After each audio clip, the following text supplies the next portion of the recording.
माझं त्यांना असा सल्ला आहे की त्यांनी जे जाहीर केलंय की आम्ही 288 जागा लढवणार, त्याच्या तयारीला त्यांनी लागलं पाहिजे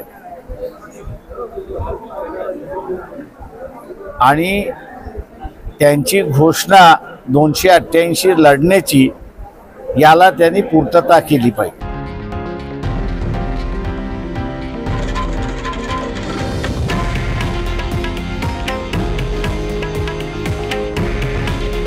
हे आहे देशातील नंबर 1 न्यूज नेटवर्क आणि आपण पाहत आहात TV9 मराठी। काळजी तुमची, हित महाराष्ट्राचं।